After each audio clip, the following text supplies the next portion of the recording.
Olá, meu nome é José Adrice, sou professor de Direito Penal e vamos estar aqui, eu e o Até Passar, ajudando você a alcançar os seus sonhos, o sonho de ser aprovado no concurso da Polícia Federal. A aula de hoje tem o objetivo de tentar fazer um apanhado geral, uma aula rápida, onde nós vamos tocar alguns pontos relativos à prova da Polícia Federal. Em cima de algumas questões de concursos anteriores da CESP, nós vamos tentar fazer essa revisão rápida. Muito bem, vamos lá para a primeira questão. Concurso da PGE Ceará 2008. Fernando falsificou na França selos brasileiros com a intenção de usá-los no Brasil e assim obter lucro. A respeito dessa situação hipotética, assinale a opção correta. Letra A. Nesse caso, aplica-se o princípio da extraterritorialidade condicionada, de forma que Fernando só poderá ser processado e julgado conforme as leis brasileiras, quando e se entrar no território nacional. Letra B. Fernando somente poderá ser processado e julgado no Brasil se o fato for punível também na França. Letra C. Fernando poderá ser punido no Brasil somente se a extradição estiver prevista na lei brasileira para o crime por ele cometido. Letra D. Se Fernando tiver sido absolvido na França pela prática delitiva, não poderá ser processado e julgado no Brasil. Letra E. Embora praticado no estrangeiro, o crime praticado por Fernando fica sujeito à lei brasileira, ainda que ele seja absolvido ou condenado na França. Essa questão, ela versa sobre a aplicação da lei penal. Em matéria de aplicação da lei penal, nós temos que ter atenção para 3 subtemas bastante correntes em concurso. A aplicação da lei penal no tempo, a aplicação da lei penal no espaço e a aplicação da lei penal em relação às pessoas. No que diz respeito à aplicação da lei penal no tempo, nós temos que fazer algumas considerações, embora a questão não verse especificamente sobre esse assunto, mas é bom que a gente tenha a atenção voltada para esse ponto para que possamos fazer uma rápida revisão. Então temos em atenção aí o princípio primeiro, que é o princípio da atividade. Lembrando que quando estamos tratando de aplicação da lei penal no tempo, nós queremos saber qual a lei a ser aplicada num caso concreto. E a regrinha é bastante clara. A lei a ser aplicada é aquela que estava em vigor na data do fato. E entendo, não do resultado, do fato praticado, da conduta praticada pelo agente. Se o crime que estamos tratando é o crime de homicídio, por exemplo, a conduta não é a morte, mas sim a ação que tende a levar à morte, ou a omissão que tende a levar à morte. Portanto, nós aplicamos nessa matéria, em direito penal, a teoria da atividade. Uma segunda questão que nós teremos que levar em conta diz respeito ao princípio da sucessividade de leis penais. Evidentemente que, se queremos saber qual é a lei aplicável ao caso concreto, é importante que tenhamos em consideração a possibilidade de haver uma sucessão de leis penais, o que seria bastante lógico tendo em vista a matéria. Se uma lei X está em vigor e ela é sucedida por uma lei Y, naturalmente essa lei Y iria, tratando da mesma matéria da lei X, revogar a lei X. Isso quer dizer que quando tratamos de matéria relativa à aplicação da lei penal no tempo, nós temos que considerar 3 regrinhas básicas. A irretroatividade da lei penal, que quer dizer que uma lei penal só terá eficácia para o futuro. Aliás, esta é uma regra em vigor para o direito. Toda lei, ela faz menção a algo futuro. Ela não volta-se para um passado, salvo algumas exceções.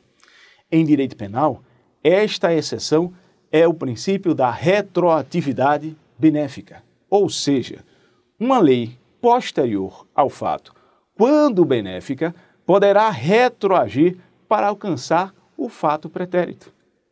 Retroatividade benéfica, portanto. Mas eu disse, poderá retroagir. Por que não deverá retroagir? Isto porque o nosso Código Penal, no artigo 3º, vai tratar de uma outra regrinha, que é a regrinha da ultratividade da lei penal. Quando uma lei penal ela é extraordinária, quando ela é excepcional, quando ela é temporária, ela terá ultratividade. O que quer dizer isso? Se eu tenho uma lei que foi criada para regular determinados eventos que vão acontecer sob dadas circunstâncias excepcionais, essa lei não é uma lei comum, uma lei que está ordinariamente em vigor. Por outro lado, se uma lei vem para entrar em vigor numa data e a época da sua publicação ela já traz o seu termo final, quando ela perde a sua vigência, nós temos uma lei temporária. Nessas duas situações, há a possibilidade dessa lei ter ultratividade. O que quer dizer isso? Mesmo que ela seja revogada, mesmo que a lei posterior a ela seja uma lei benéfica, ela será aplicada ao caso concreto. Percebam então o seguinte, nós temos 3 regrinhas, essas 3 regrinhas levam a uma sequência de mitigações, a uma sequência de exceções. Primeira regra, a regra da irretroatividade. A lei aplicada ao caso é lei em vigor na data do fato. Segunda regra, a retroatividade benéfica. Essa retroatividade benéfica vai excepcionar esta primeira regra. A retroatividade benéfica vai dizer, embora não seja esta a lei em vigor na data do fato, mas sendo ela posterior e mais benéfica, poderá então retroagir. A terceira regra, a regrinha da ultratividade, vai excepcionar a segunda regra. E se temos então uma exceção da exceção, nada mais lógico do que falarmos numa afirmação da primeira regra. Isso quer dizer o seguinte, se a lei é excepcional, se a lei é temporária, e mesmo que sucedida por uma lei posterior mais benéfica, a lei excepcional terá ultratividade. Nada mais é, eu afirmei, que é a primeira regra. A lei excepcional é a lei aplicada ao caso concreto porque estava em vigor na data do fato. Lembrando, irretroatividade, retroatividade benéfica e a ultratividade. Ainda, em matéria de aplicação de lei penal, nós temos que considerar a aplicação da lei penal em relação às pessoas. Tema bastante complexo que, aliás, devemos ter bastante atenção, embora não seja tão corrente assim as questões que versam sobre esses temas em concurso, mas é bom ter cuidado. Nós temos que ressaltar 2 tipos de pessoas que poderão trazer alguma complicação para o nosso estudo. Diplomatas e cônsuls. Nessas hipóteses, nós temos a situação em que essas 2 pessoas estarão fugindo da regrinha de aplicação da lei penal. A essas 2 pessoas, nós não aplicamos a lei penal como aplicaríamos ordinariamente às demais pessoas. Na hipótese do diplomata, na hipótese do cônsul, nós não teremos a incidência, em regra, da legislação penal. Quando nós tratamos dos parlamentares, e aí vem a distinção maior em relação às primeiras pessoas das quais falamos, os parlamentares vão ter sim uma imunidade. Mas essa imunidade, no aspecto penal, ela diz respeito aos crimes praticados por palavras. Crimes de calúnia, crimes de injúria, crimes de difamação, quando quando praticados, melhor dizendo, no exercício das funções. Dessa forma, nós tendo a atenção para essas 2 espécies de pessoas, poderemos ter uma resposta mais precisa, porventura, cai uma questão nesse sentido. Há de se ressaltar ainda que não apenas essas pessoas têm imunidade. Existem outros, no caso, por exemplo, da imunidade processual concedida ao próprio advogado. Mas as particularidades mais comuns de incidência seriam em relação a essas 2 tratadas aqui. Ainda em matéria de lei penal, a aplicação de lei penal, nós vamos, obviamente, agora tratar do cerne da nossa questão. A aplicação da lei penal no espaço. E aí, quando nós fizermos menção à aplicação da lei penal no espaço, é preciso atentar para 2 princípios, 2 regrinhas que devem estar sempre presentes na cabeça do estudante, na cabeça do concurseiro. a regrinha da territorialidade e da extraterritorialidade.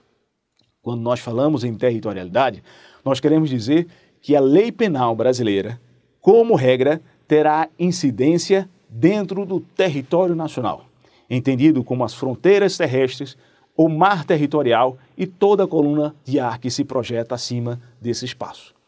O mar territorial, ressalto, tem apenas 12 milhas. Não confundam com a zona de exploração econômica exclusiva, que possui 12 milhas náuticas, 12 milhas marítimas de extensão. O mar territorial, portanto, só possui 12 milhas. Uma consideração. Além do princípio da territorialidade, nós temos a chamada territorialidade por extensão ou equiparação. O que quer dizer isso? Em algumas situações, aeronaves e embarcações, um crime cometido a bordo de aeronave brasileira ou de embarcação brasileira e que estas não estejam no mar territorial ou sobrevoando o território brasileiro, mas em alto mar, em mar internacional, aplica-se o princípio do pavilhão ou da bandeira. Nesse caso, se a bandeira é brasileira, estando a embarcação em alto mar, por exemplo, teremos a aplicação da legislação brasileira. Não estamos falando da territorialidade em sentido estrito, estamos falando da territorialidade por extensão ou por equiparação. Ainda, ressalto, não é o princípio da extraterritorialidade. Porém, uma outra consideração deveremos fazer acerca do princípio da territorialidade. O princípio da territorialidade não foi recepcionado pelo nosso ordenamento de forma absoluta, e sim de forma temperada, e sim de forma mitigada. O que quer dizer? É possível que um crime aconteça dentro do território nacional, mas que nós não tenhamos a incidência da legislação brasileira. Isso porque o próprio Código Penal ressalta a hipótese de aplicação do princípio da territorialidade em consideração às convenções, aos acordos, aos tratados internacionais. É possível que um tratado internacional, portanto, mitigue a incidência da regrinha da territorialidade. Muito bem. E quando falamos da extraterritorialidade? A territorialidade está prevista no artigo 5º do Código Penal. A extraterritorialidade vem prevista no artigo 7º do Código Penal. E ao tratarmos da extraterritorialidade, vamos então nos aprofundarmos na questão que estamos abordando. A extraterritorialidade, ela é subdividida em dois momentos de análise: a extraterritorialidade condicionada e a extraterritorialidade incondicionada. Quando a gente trata da extraterritorialidade incondicionada, o próprio nome já indica o que devemos pensar a respeito do assunto. Incondicionada, porque teremos a aplicação da lei penal brasileira incidindo no caso concreto, independentemente de qualquer condição. Em verdade, essas condições são unicamente aquelas descritas nas alíneas do artigo 7º, inciso 1, como passaremos a ver. Agora, quando nós tratamos da extraterritorialidade condicionada, teremos que observar, além do disposto e das hipóteses descritas no inciso 2 do artigo 7º, as condições especificadas no parágrafo 2º. Vamos então à legislação para podermos fazer esse apanhado com mais especificação.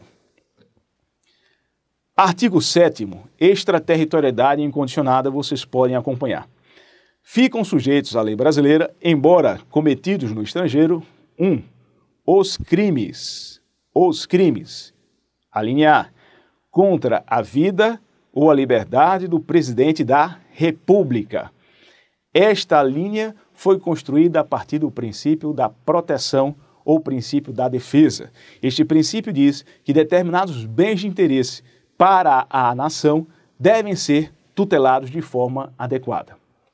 A linha B, contra o patrimônio ou a fé pública da União, do Distrito Federal, do Estado, território, de municípios, de empresa pública, sociedade de economia mista, autarquia ou fundação instituída pelo poder público. A linha C, contra a administração pública por quem está a seu serviço. E a linha D, de genocídio, quando a gente for for brasileiro ou domiciliado no Brasil. Bom, as três primeiras alíneas vão ser delineadas a partir do princípio da proteção da defesa. A última linha, a linha D, vem a ser guiada pelo princípio da justiça universal ou cosmopolita. Quer dizer, determinados bens, determinados valores, determinadas condutas devem ser repelidas ou protegidas, conforme o caso, pelos diversos países, porque tratam de matérias que vêm a dizer respeito não apenas a um Estado, mas a toda a humanidade. Dando sequência, no inciso 2º do artigo 7º do Código Penal, vamos encontrar, então, a extraterritorialidade condicionada, as hipóteses de extraterritorialidade condicionada. Vejamos, ficam sujeitos à lei brasileira, embora cometidos no estrangeiro, os crimes que por tratado, ou convenção, o Brasil se obrigou a reprimir. B. Praticado por brasileiro. C. Praticados em aeronaves ou embarcações brasileiras, mercantes ou de propriedade privada, quando em território estrangeiro, e aí não sejam julgados.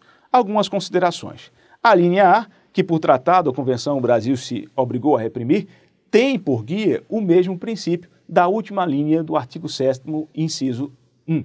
Quer dizer, se o genocídio veio como hipótese de extraterritorialidade incondicionada, quando a gente é brasileiro ou domiciliado no Brasil, veio guiado pelo princípio da justiça universal cosmopolita, este inciso, esta alínea, melhor dizendo, também tem o mesmo guia. O princípio da justiça universal cosmopolita vai guiar, então, a interpretação dessa linha A. Lá na linha B, nós temos o crime praticado por brasileiro. Aqui temos um princípio novo, princípio da nacionalidade. No caso, nacionalidade ativa. O sujeito ativo é brasileiro. Na linha C, praticados em aeronaves ou embarcações brasileiras, mercantes ou de propriedade privada, quando em território nacional, quando em território estrangeiro, e aí não sejam julgados. Aqui você vai fazer uma perguntinha a mim, vai dizer: Adrice, esta hipótese não foi a hipótese descrita como de extraterritorialidade, ou melhor dizendo, de territorialidade por extensão ou equiparação? Não, não confundam. Na territorialidade por extensão e equiparação, a embarcação, a aeronave, não está em mar pertencente a um Estado. Ele está em mar internacional. Está sobrevoando o alto mar. Território, portanto, que não pertence a Estado algum. Nessa hipótese, nós aplicamos o princípio da territorialidade. Se diz que há a territorialidade por extensão e por equiparação. Quando uma embarcação está aportada ou está navegando em mar pertencente a um determinado Estado, ou quando a aeronave está sobrevoando o território de um determinado Estado, em regra, não deveria ser aplicada a nossa legislação. Em regra, é possível que, acontecido o crime, a bordo da aeronave, a bordo da embarcação, estando ela em mar pertencente a um outro Estado, não haja interesse dessa nação em reprimir o delito. E não há interesse porque, por questões variadas, por questões políticas, mas não porque não existe previsão na legislação. Para que haja a punição adequada, é preciso que haja também a previsão, como nós veremos, das condições, a previsão desse crime na legislação estrangeira, do crime cometido a bordo da embarcação da aeronave. Então temos que distinguir essas duas situações. A territorialidade por extensão, quando a embarcação ou aeronave está sobrevoando o mar internacional ou está navegando no mar internacional, e quando essa aeronave ou essa embarcação estiver em mar ou sobrevoando o território de algum outro Estado. Bom, dentro do artigo 7º, temos ainda que fazer as seguintes ponderações. Quando nós tratamos do inciso 1, da extraterritorialidade incondicionada, nós temos que ter atenção o que diz o parágrafo 1º do artigo 7º. Ele diz assim: nos casos do inciso 1, extraterritorialidade incondicionada, portanto, o agente é punido segundo a lei brasileira ainda que absolvido ou condenado no estrangeiro. Ou seja, se houver uma condenação ou se o sujeito foi absolvido no estrangeiro, mesmo assim, ele vai se sujeitar à legislação brasileira, nos casos de extraterritorialidade incondicionada. Para o inciso 2, nós temos a referência trazida no parágrafo 2º do artigo 7º. Esse parágrafo 2º vai relacionar todas as condições a estarem presentes cumulativamente para que a legislação brasileira seja aplicada nas hipóteses de extraterritorialidade condicionada. Vejamos. Diz o parágrafo 2º. Nos casos do inciso 2, a aplicação da lei brasileira depende do concurso das seguintes condições. Letra A. Entrar o agente no território nacional. Quer dizer, é preciso, para que a nossa legislação tenha incidência nos casos de extraterritorialidade condicionada, que o agente, o sujeito ativo do crime, tenha entrado em território nacional, independentemente da sua nacionalidade. Letra B. Ser o fato punível também no país em que foi praticado. É o que nós chamamos de dupla tipicidade. É preciso não só que o crime tenha previsão segundo a legislação brasileira, é necessário que ele tenha previsão também na legislação estrangeira, na legislação do país onde o agente praticou o crime. Letra C. Está o crime incluído entre aqueles pelos quais a lei brasileira autoriza a extradição. Ou seja, fazendo a interpretação contrário senso, se houver vedação para a extradição na legislação brasileira, nós não podemos aplicar a lei nacional. É o caso, por exemplo, de um crime de natureza política. Se houver a prática de um crime de natureza política, embora haja previsão na legislação estrangeira, embora o agente tenha ingressado em território nacional, não teremos a incidência da legislação brasileira. Letra D. Não ter sido o agente absolvido no estrangeiro ou não ter aí cumprido pena. Vejam bem, se houver hipótese de extraterritorialidade incondicionada, isto é indiferente para a aplicação da legislação brasileira.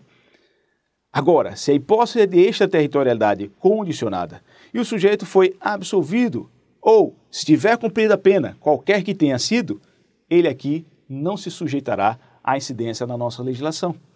Isso vem a acomodar o princípio do ne bis in idem, ou seja, a impossibilidade do sujeito responder duas vezes pelo mesmo crime. Letra E. Não ter sido o agente perdoado no estrangeiro ou por outro motivo não está extinta a punibilidade. Então, se o sujeito tem a extinção da punibilidade segundo a lei mais favorável, não deverá também ser aplicada a legislação brasileira. Isto quer dizer o seguinte, quer dizer que se a legislação que regula a prescrição para um determinado crime praticado pelo agente no caso concreto, na Alemanha, por exemplo, tiver uma prescrição em menor tempo do que é prevista aqui no Brasil, mesmo que ele ingresse em território nacional, este sujeito não poderá ser punido se a prescrição deste crime já tiver ocorrido segundo a lei mais favorável, no caso, em análise, no caso exemplificativo, a lei alemã. Temos que considerar ainda uma outra hipótese de extraterritorialidade condicionada, trazido separadamente pelo artigo 7º. É a hipótese aventada no parágrafo 3º do artigo 7º. Diz o seguinte: a lei brasileira aplica-se também ao crime cometido por estrangeiro contra brasileiro fora do Brasil. Veja, crime cometido por estrangeiro contra brasileiro. Aqui, no caso, temos a incidência do princípio da nacionalidade passiva. A vítima, ela é brasileira. Se reunidas as condições previstas no parágrafo anterior, ou seja, cumuladas com as hipóteses, as condições do parágrafo 2º, temos ainda as seguintes: não foi pedida ou foi negada a extradição. Quer dizer que, se houve o pedido e esse pedido foi negado, ou se não houve pedido, poderemos ter ainda a incidência da legislação brasileira. Mas temos que observar ainda a outra condição do parágrafo 3º. Diz: houver requisição do ministro da Justiça. Aqui uma particularidade. Quando nós falamos em ação penal, nós dissemos que a ação penal poderá ser pública, condicionada ou incondicionada, e privada. Acontece que a determinação da ação penal, da natureza dela, é dada pelo legislador penal. Se o crime é punido mediante o oferecimento de denúncia, nós temos um crime de ação penal pública, que poderá ser condicionada ou incondicionada. Condicionada à representação do ofendido ou à requisição do ministro da Justiça. Veja, não estamos falando de hipótese mais de extraterritorialidade, estamos falando aqui de ação penal.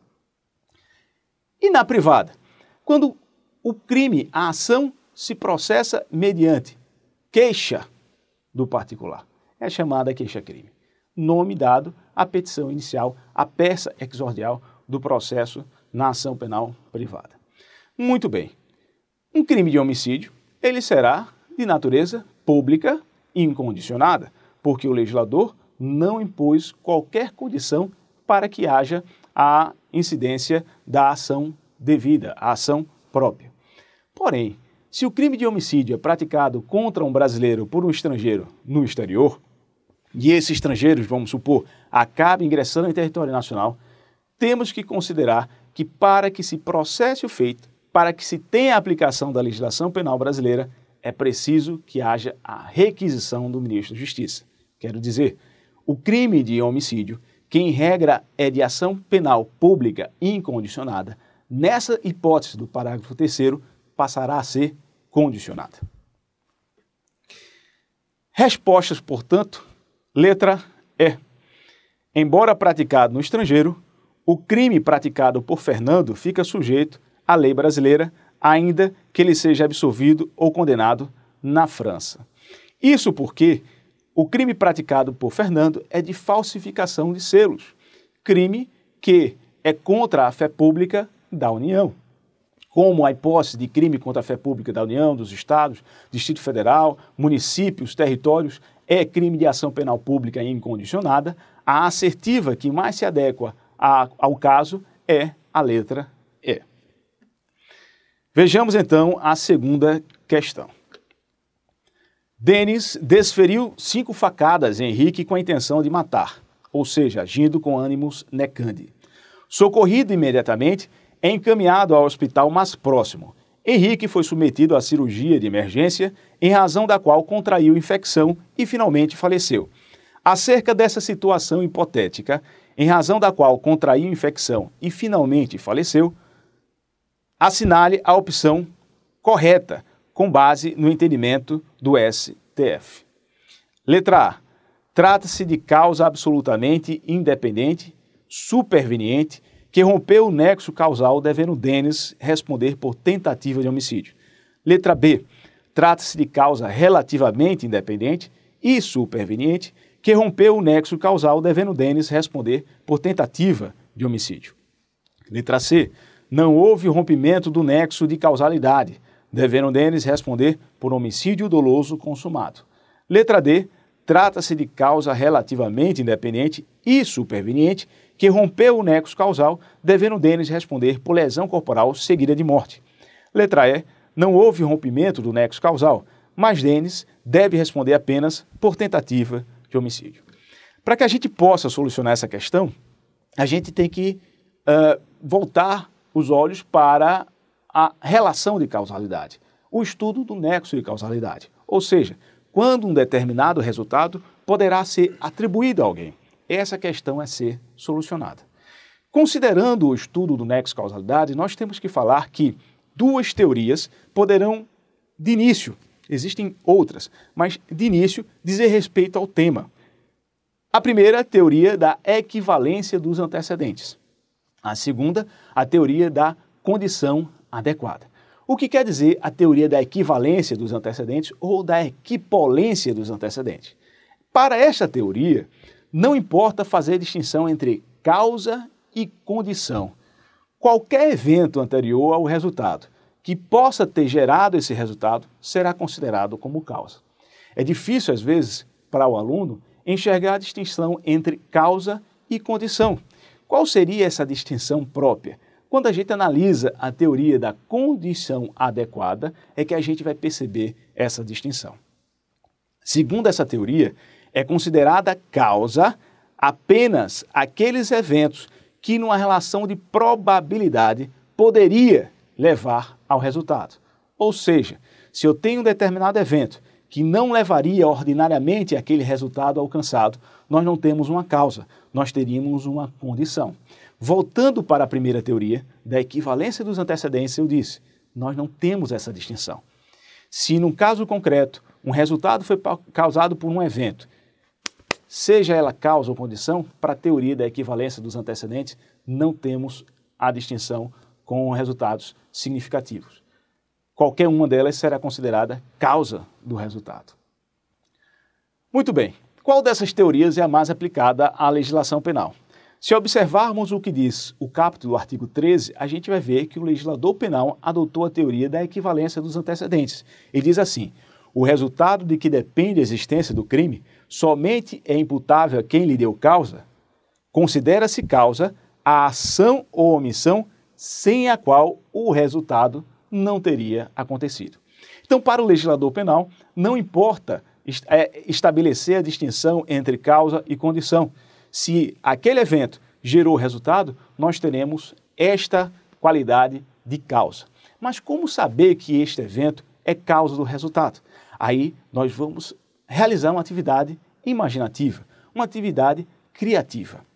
Nós vamos excluir hipoteticamente aquele evento, e se ao excluir hipoteticamente o evento, o resultado continua acontecendo, ele não é causa do resultado. Mas se eu excluo e automaticamente aquele resultado, de modo hipotético, também é excluído, ele é considerado causa do resultado.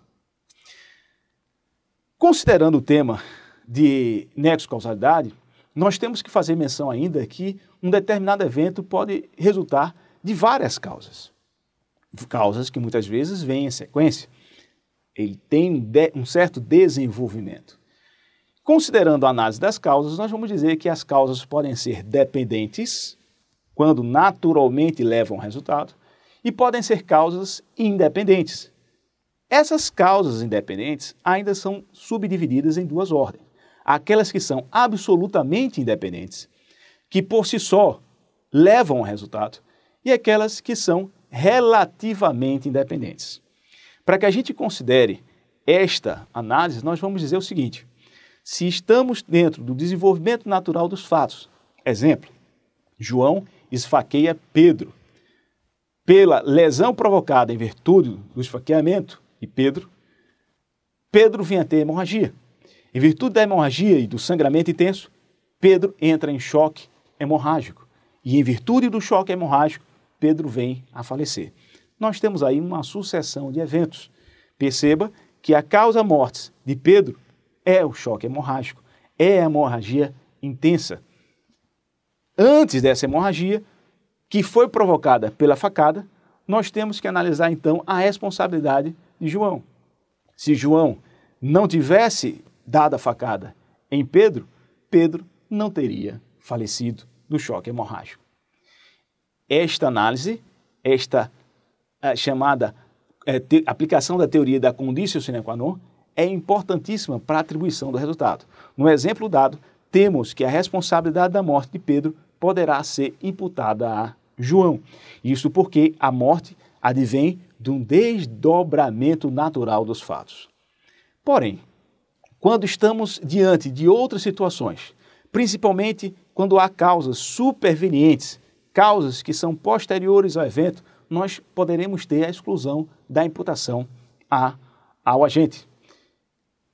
Nestas hipóteses, temos que considerar então se a causa é independente, se ela é relativa e se ela é absolutamente independente. Se for absoluta, nós não teremos a incidência dessa responsabilidade. O caso clássico trazido pela doutrina é a hipótese do sujeito que envenena um outro e antes que o veneno venha a surtir efeito, este outro, vítima, portanto, será atingido por um raio que vem a fulminá-lo. Neste caso, a morte da vítima não poderá ser atribuída àquele que envenenou. É evidentemente que aquele que envenenou poderá, se demonstrada a sua conduta, responder pela tentativa de homicídio, mas não pelo homicídio consumado.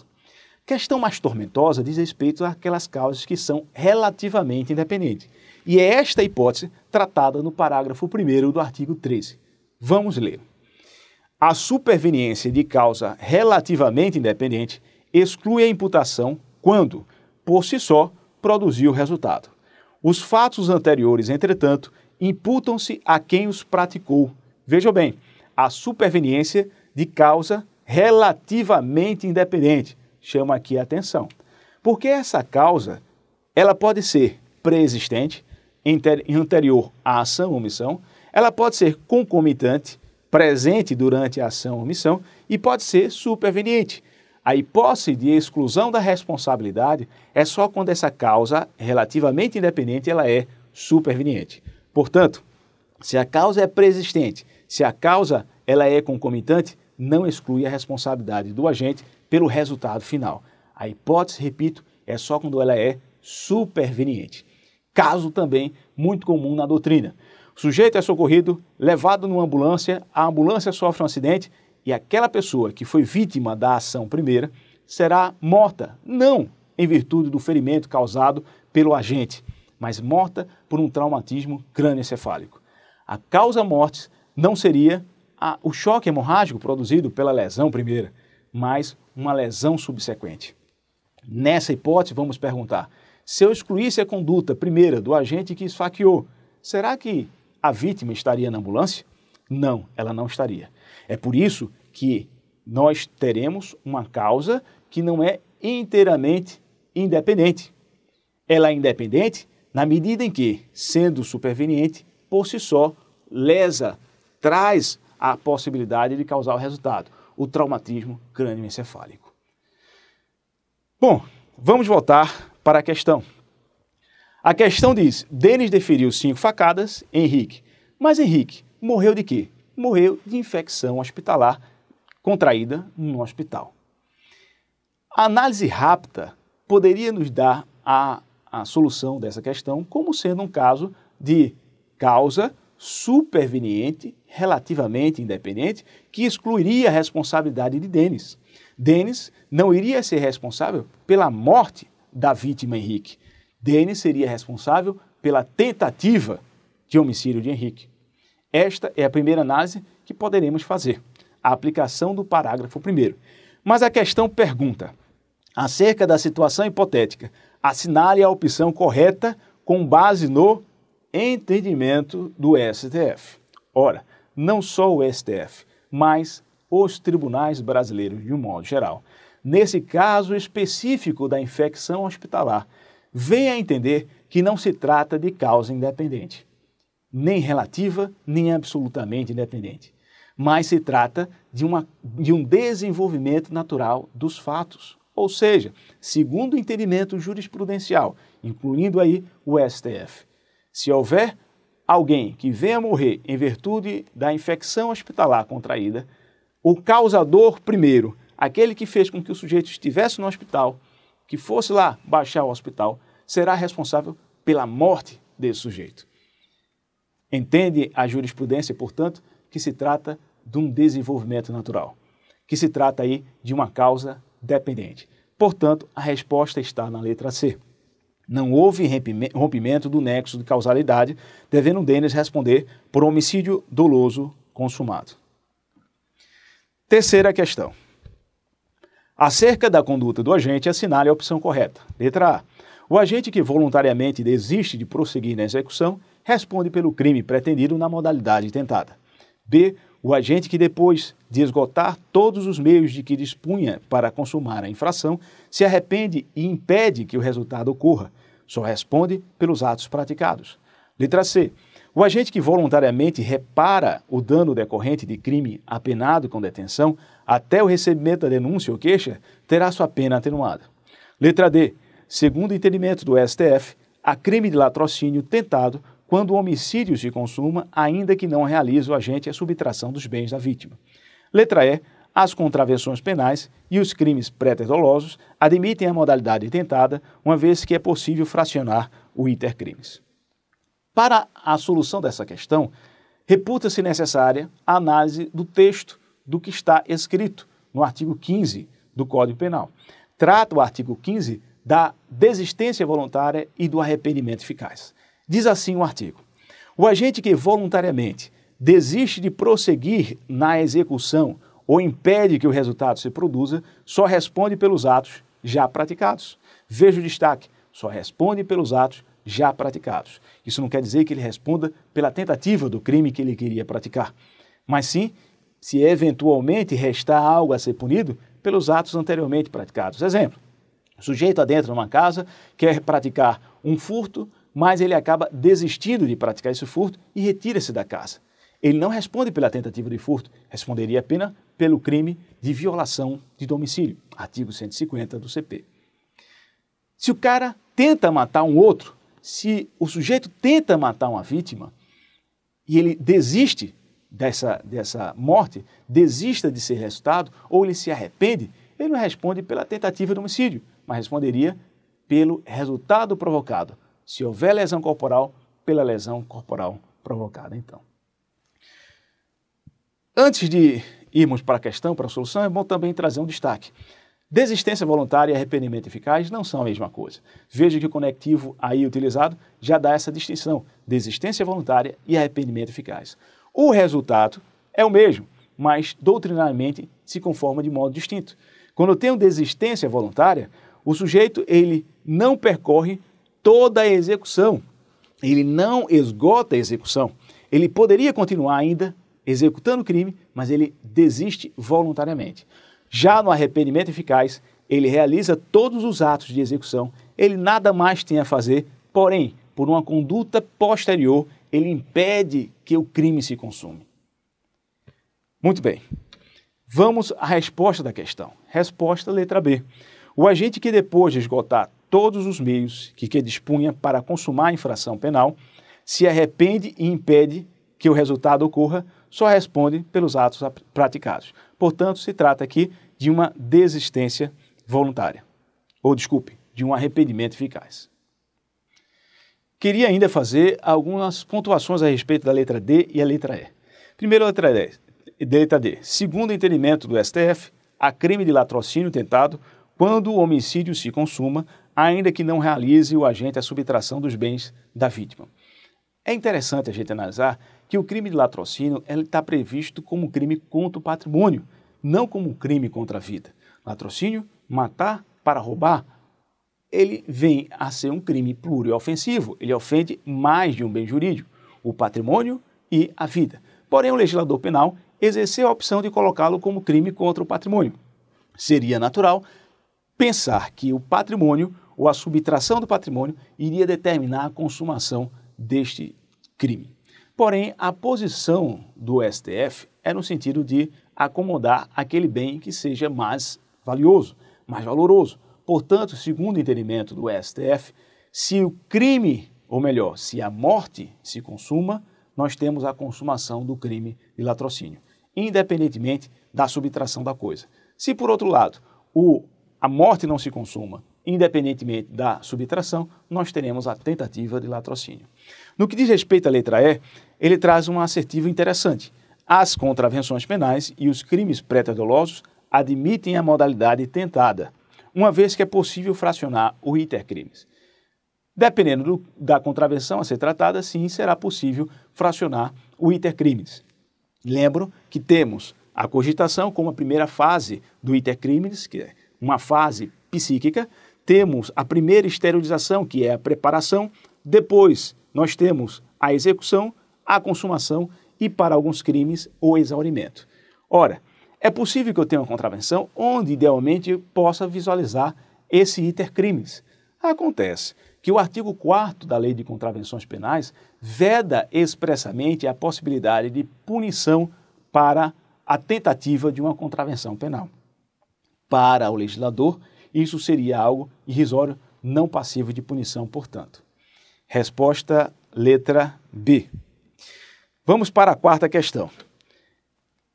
Há crime quando o sujeito ativo pratica fato típico em função de estado de necessidade, coação moral irresistível, legítima defesa, estrito cumprimento de dever legal Ou na letra E, exercício regular de direito. Alguns iriam ficar, talvez, em dúvida. Mas, se lembrarmos do que está disposto no artigo 23 do Código Penal, vamos ver que lá vai tratar da exclusão da ilicitude. Lembrando o conceito analítico de crime, um crime pode ser um fato típico, antijurídico, e temos ainda um outro elemento, que é a culpabilidade. Fato típico e a antijuridicidade recaem sobre a conduta do agente. A culpabilidade recai sobre o agente. Na culpabilidade, nós vamos analisar se o sujeito é imputável, se ele tem potencial consciência de ilicitude e se poderia ser exigido dele uma conduta diversa. Então, esses elementos dizem respeito ao sujeito. No fato típico, não. Eu vou analisar a sua conduta.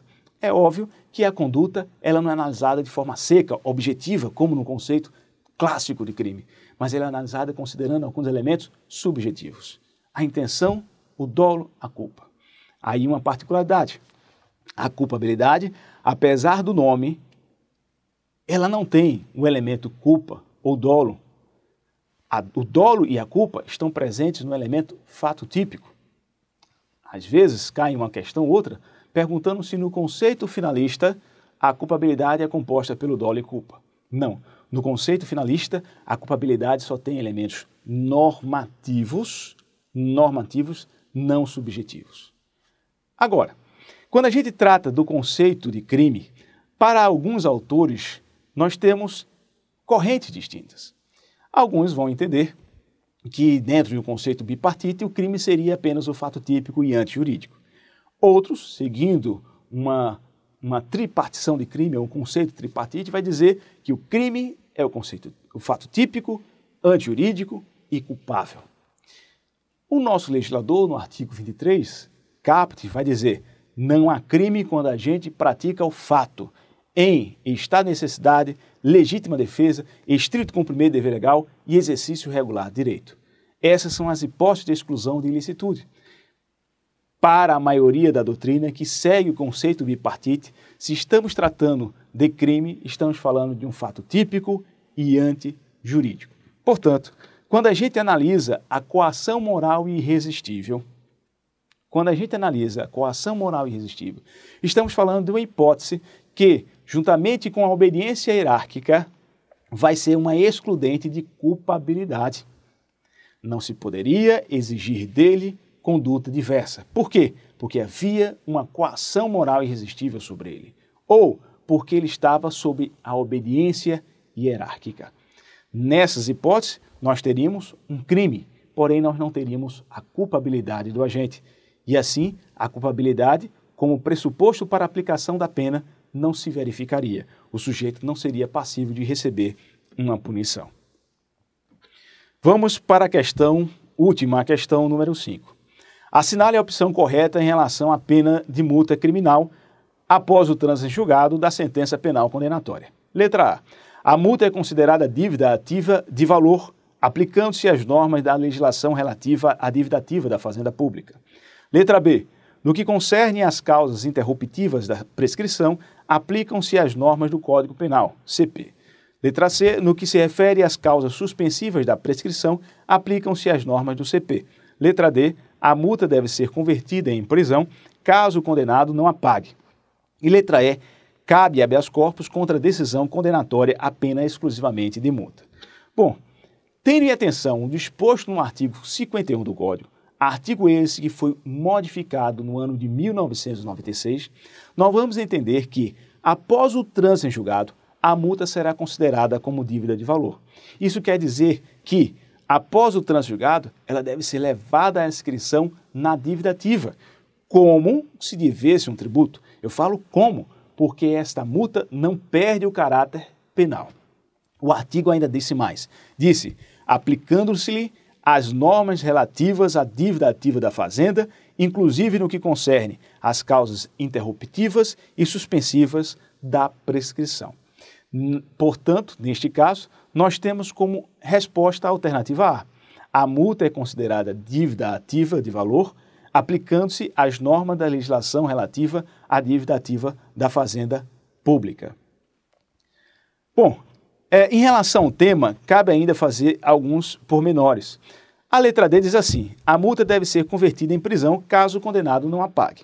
Se nós recordarmos o disposto no artigo 85 da Lei 9.099/95, a Lei de Juizados Especiais, vamos perceber que esse dispositivo, na sua primeira parte, diz que, quando do não pagamento da multa, ele deverá ser convertida em pena privativa de liberdade.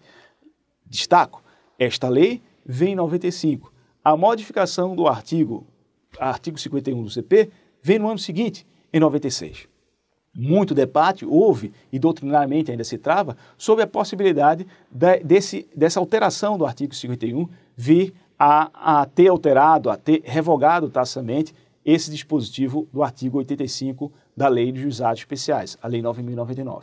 E o entendimento majoritário, esmagadoramente majoritário na doutrina, é de que aquele dispositivo não se tem mais como ser aplicável. Ou seja, ninguém, pelo não pagamento da multa, pode ser levado à prisão. Isso leva a uma outra consequência. A letra E diz: cabe habeas corpus contra a decisão condenatória apenas exclusivamente de multa. Nós sabemos que o habeas corpus é um remédio constitucional destinado a assegurar a liberdade de locomoção. Ora, se a pena prevista é exclusivamente multa e não há possibilidade, pelo não pagamento, de conversão da pena de multa em pena privativa de liberdade, a liberdade de locomoção não está em perigo. Deste modo, não cabe habeas corpus. Este é o entendimento do Supremo Tribunal Federal. Bom, desejo a todos vocês bons estudos, sucesso nos seus objetivos, no que vocês visualizam. Até mais.